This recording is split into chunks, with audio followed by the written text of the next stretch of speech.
The program is based upon 10 simple guidelines that you can follow that are very close to this same ones you followed for backyard wildlife habitat. It's a free program. You get a book on guide for shoreline living. You get a DVD on shoreline living. Free sign if you want one. All I lack in my budget is to be able to give away Ginsu knives and Shamway claws. So, but you get a monthly newsletter, and you can call me up and ask me questions anytime or email me, and I'm glad to help you out. I also wear other badges in this county, so I always have to look see which one I'm wearing at the time. It could be WSU Wastewise, it could be Beach Watchers, but this time it's Shore Stewards. So thank you very much for coming. I know a number of you already are members, so thank you for having joined, and thank you for bearing with me. So today we're going to talk about how to build a rain barrel. How many of you already own a rain barrel? Okay, how many have installed the rain barrel that you own? Okay, very good. I ask that because some of the rain barrels that I end up getting from people, like this one here, another one from home, are from friends and neighbors who had one sitting there next to their house for about 4 or 5 years, and somebody else got them, or they bought them, and they said, I'm not going to get around to doing it. You want this? And I said, sure, absolutely. I'll use it for demonstration purposes. So, nothing is better than, what the heck happened there? What happened to my, I lost my little presentation. Nothing is better than free rain that comes down from the sky. You all own the rain that comes down from the sky, right? Lands on your property?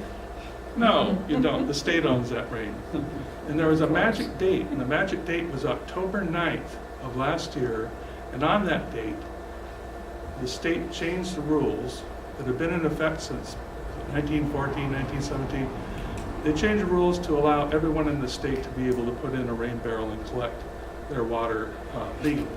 They had been allowing it for a number of years. They didn't go around arresting people and throwing them in jail for having a rain barrel. And they had been working for a number of years with the people in San Juan County to legalize it there, because most of those properties sit on rock and they don't have anything for aquifers. And they have all these new people moving in with 5,000 square foot homes. And so a lot of those homes are now on huge cisterns. I mean huge, I mean like 50,000 gallon cisterns. And they get a lot of their water from that. We are not allowed in this county to use water that we collect for potable water, but we can use it for irrigation, a number of things.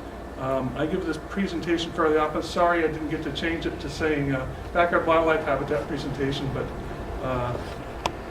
just didn't get the time. So what is a rain barrel? Do you want these off? Yes. Sure.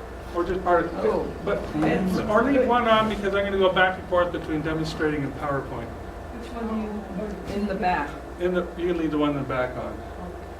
So what is a rain barrel? It's simply just a device that you have, usually next to the house, to store the rainwater that comes down from your roof and garden. And it stores the runoff, so you can use it for lawn and garden watering, car washing, window cleaning, things like that. Again, we aren't allowed to use it for drinking. And there's very good reason for that. And the health department doesn't want us to do that. But we're saving this water for a sunny day, conserving it for when we need it, collecting it at times when we have a lot of water, like this last several months. Yeah, yesterday, who knows. So is this a new and innovative technology? I mean, that looks pretty space agey right there. No, there's an example of an area in a cave there where they would collect the water from the rainwater and use that for drinking water. And this was, prehistoric times. Here's a cartoon from the 1800s. I don't want to play in your yard. There was a song that went with it, and there's a picture of a rain barrel with a downspout going into it. And there's a caveman that used that little indent right there in the cave. So here's more like what we have for a modern rain barrel right there, which is what we'll be demonstrating this evening. So you have clean, pure water, conservation of the water, and reducing stormwater runoff are three of the main reasons that we use rain barrels. And the plants love it. Don't have any chemicals, don't have anything bad in there. And you get to infiltrate the water into the groundwater. So the water that would normally run off You have your downspouts going to channel to something like a little splash block or something like that, or have it going off somewhere else. You know, that runoff can cause all sorts of problems when it ends up getting to an area that's impervious. So here's an example of a typical watershed in the area before we have development. When all the trees were there were no houses or anything like that, you ended up having something called evapotranspiration, which is the trees using their root system to carry all the water and suck it out and transpire it into the sky. Now, full-grown Douglas fir can hold up to 5,000 gallons of water in its root system and in the tree and the canopy itself. And it can transpire on a hot sunny day, which I hope we have soon, up to 10% of that in one day. So that's a good amount of money sucked out of the bluff and out of the ground, taken into the sky. You end up with less than 1% surface runoff. A lot of that ends up being interflow because the water's been able to get down here and it gets to the sound. And then 10 to 40% of it ends up being groundwater recharging our aquifers. There's an interflow right there, and there's a surface runoff, less than 1%.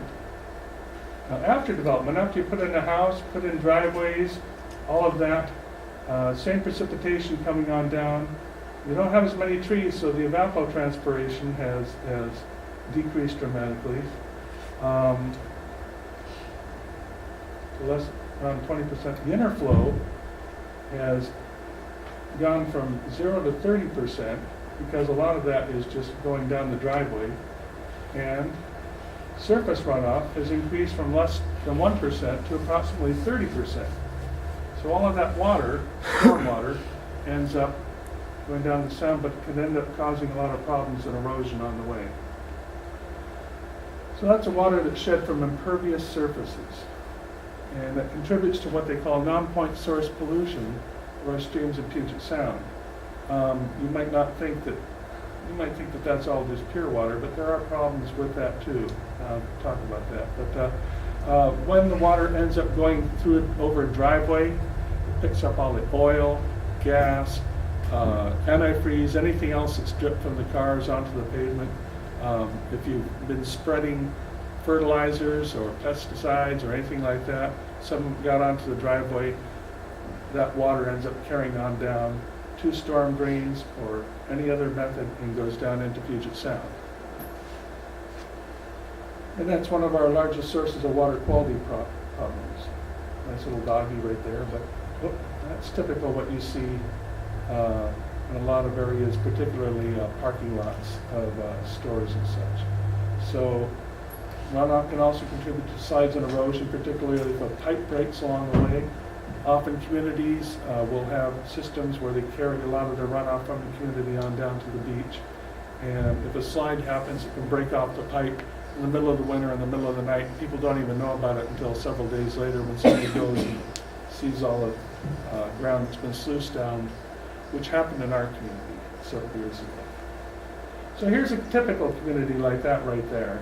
And as far as impervious surfaces that you have in a community, areas where the rain falls but doesn't absorb into the ground can include the roofs of the house and the garage. It could include things like all of the streets, all of the alleyways, and it can also include all the pathways going from the house to other areas on the property. Pretty soon you end up covering almost the whole property, and you have one large impervious surface in the community.